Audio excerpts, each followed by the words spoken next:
Imagine a submarine 400 feet long, longer than a city block. A submarine that can travel 1.5 times around the world without stopping to refuel. That carries 3 aircraft inside a watertight hangar built into its hull. That can surface, prepare those aircraft for flight, and launch them into the air in 7 minutes. That was designed to approach a coastline submerged, launch its aircraft undetected, and be gone before anyone knew it was there.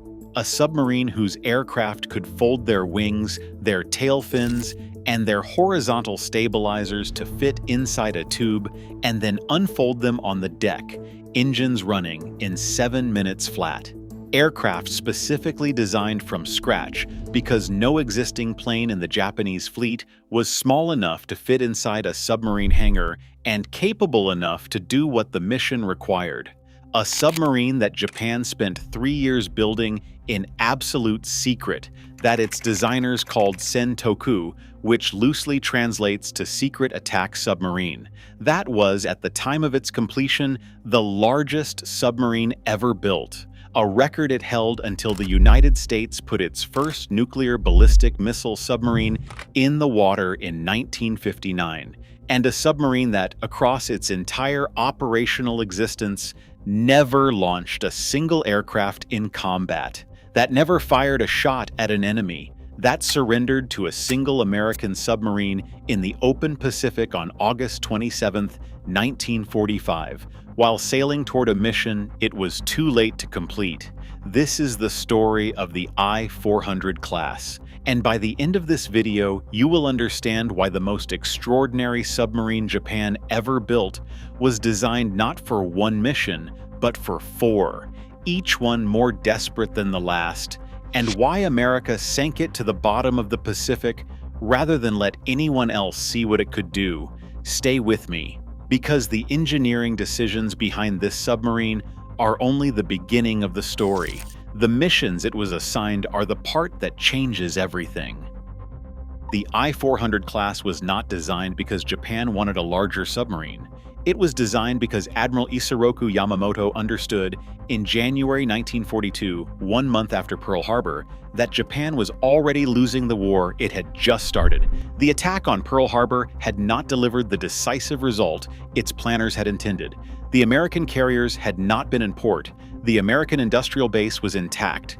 The Pacific was vast, and Japan's defensive perimeter, thousands of miles of island chains and ocean, required more naval power to hold than Japan could produce at the rate the war was consuming it. Yamamoto had studied in America. He had seen its factories, its roads, its capacity for production.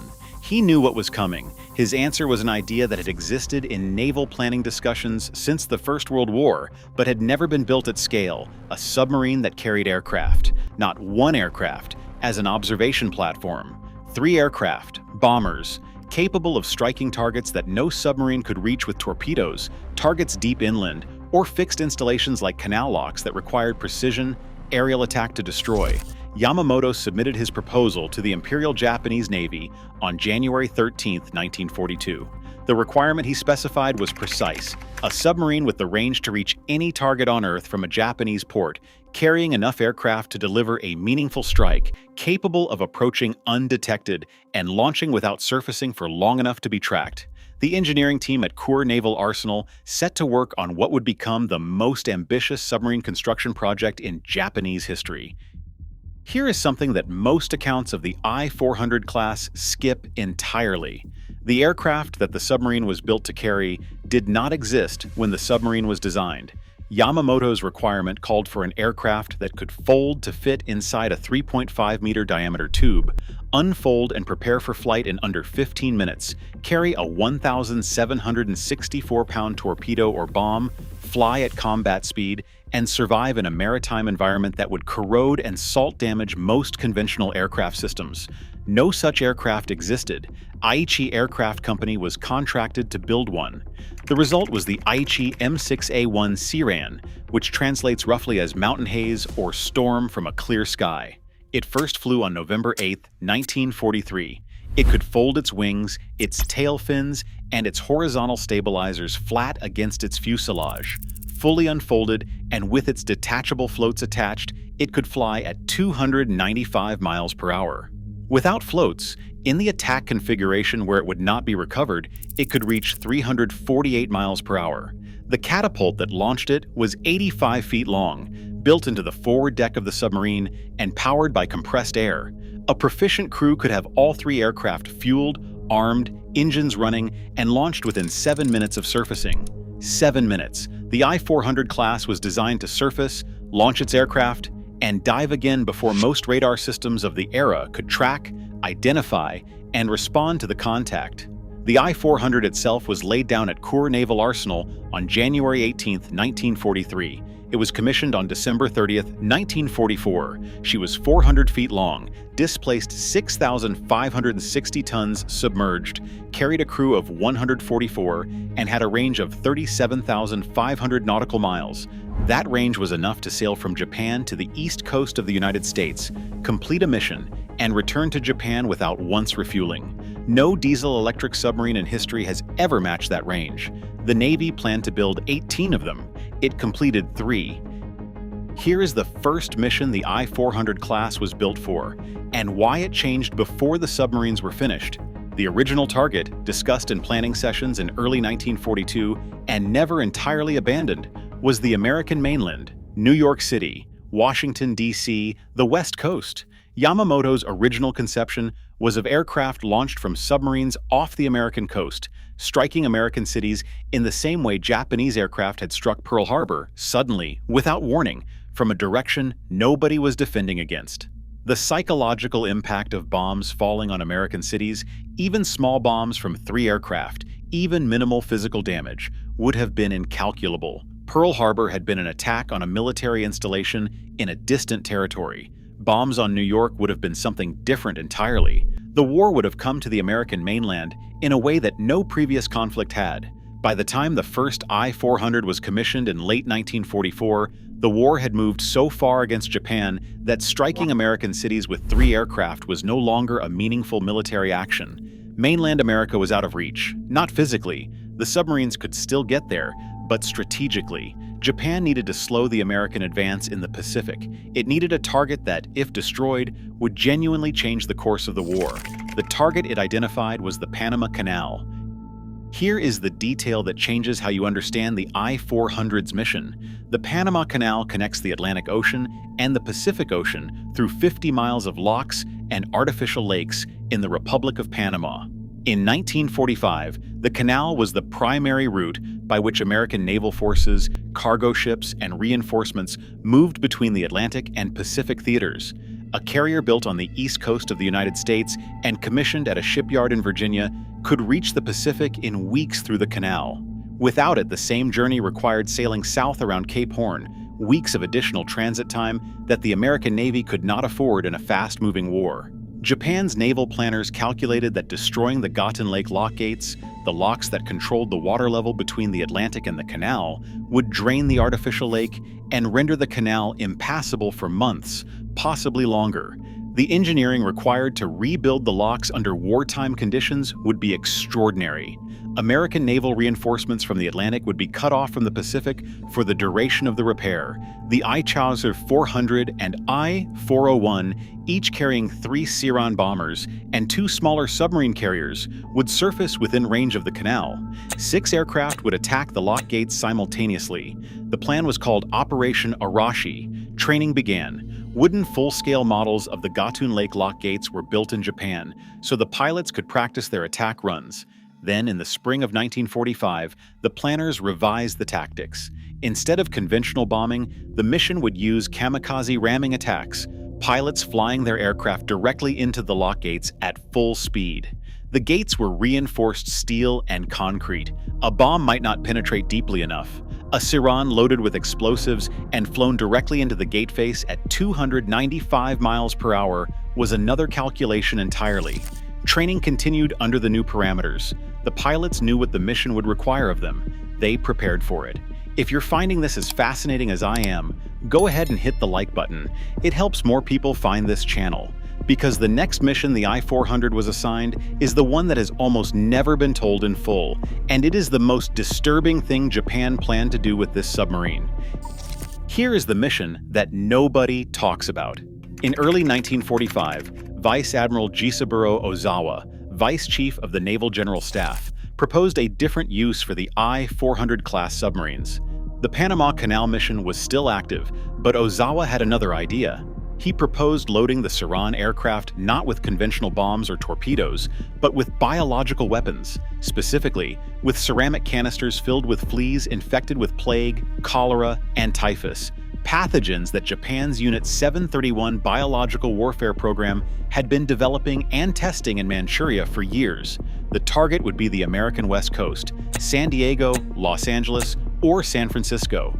The aircraft would fly over the city, release the canisters, and the infected fleas would disperse through the civilian population.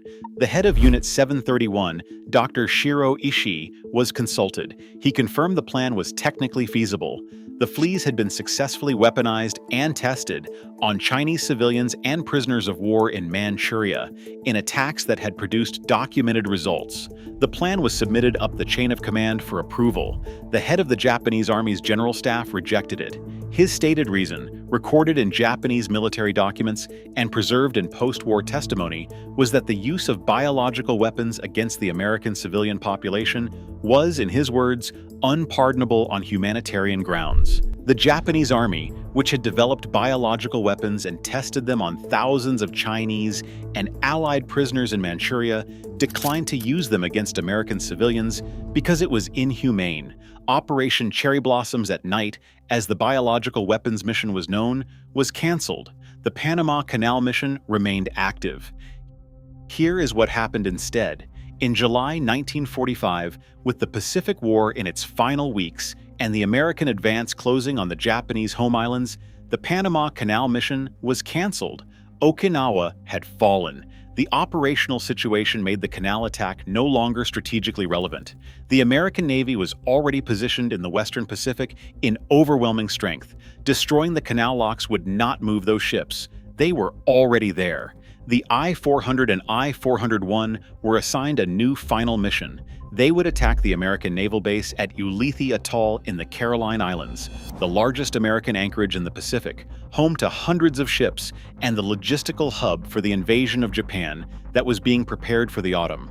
Operation Arashi's target had changed from the Panama Canal to Ulithi. The Submarine aircraft would fly a conventional attack on the anchorage. On July 20, 1945, the I-400 and I-401 departed Japan. They were sailing toward Ulithi. They would never arrive. On August 15, 1945, Emperor Hirohito announced Japan's surrender via radio broadcast. The I-400's captain received the transmission at sea. He ordered the aircraft on deck. The crew threw the Submarine bombers overboard, a direct order from the Naval General Staff to prevent the Americans from capturing the aircraft intact. 3 aircraft, the only aircraft of their type to have survived the war, went into the Pacific.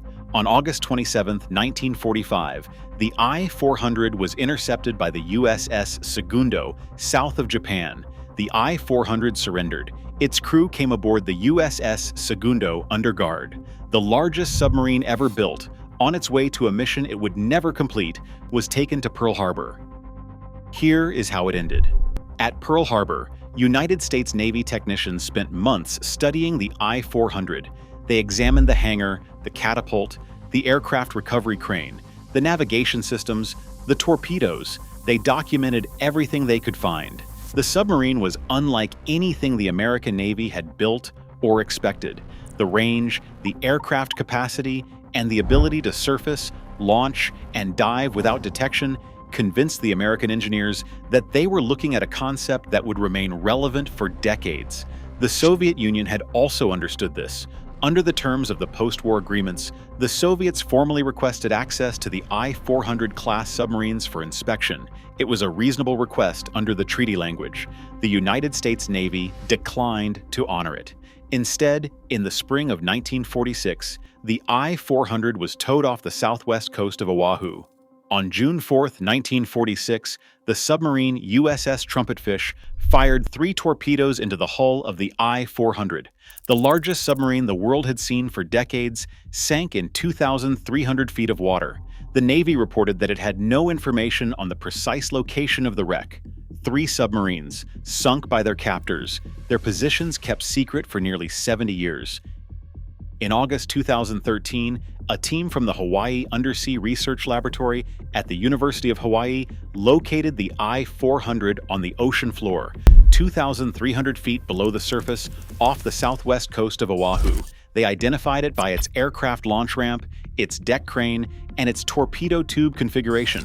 The submarine that was designed to bomb New York, to destroy the Panama Canal, to deliver plague to San Diego, and to attack Ulithi Atoll had completed none of those missions. It was surrendered in the open Pacific while sailing toward the last one, and it was found exactly where the United States Navy had put it in 1946. Here is what the I-400 class actually was, when you strip away the mythology and look at the record plainly. It was an engineering achievement built for a strategic concept that was already obsolete by the time the first submarine was commissioned. Japan planned 18 of them. It completed 3. The war ended before any of them fired a shot in anger or launched an aircraft in combat. The biological weapons mission they were considered for was rejected, not by the side that would have been its target, but by the side that proposed it. The Panama Canal mission was trained for, revised, trained for again, and then canceled when the canal no longer mattered. The Ulithi mission was underway when the surrender came. The Submarine aircraft, designed specifically for these submarines, built at significant cost and technological effort as the only aircraft in history designed from scratch to be launched from a submarine, were thrown overboard on a captain's orders on August 15, 1945, before they reached their target. The aircraft that never flew in combat were sunk in the ocean. The submarine that carried them was sunk in the ocean 11 months later. The I-400 was the largest submarine in the world for 14 years. It held a range no diesel-electric submarine has ever matched. It carried a weapons delivery concept, aircraft launched from submarines that the United States Navy would spend decades studying and attempting to replicate with cruise missiles and unmanned vehicles. The USS Trumpetfish sank it with 3 torpedoes rather than let anyone who might use that knowledge see it. Somewhere at 2,300 feet below the Pacific Ocean, the aircraft launch ramp is still there. The deck crane is still there. The torpedo tubes are still there. The mission it never completed is still there. 4 missions, actually, each one canceled before the first aircraft left the catapult. What surprised you most about the I-400? Drop it in the comments. I read every one. Thanks for watching. If you want the real stories behind the engineering decisions and unexpected turns that shaped the most famous warships ever built, subscribe. New video every week, and the next one is already stranger than you would expect.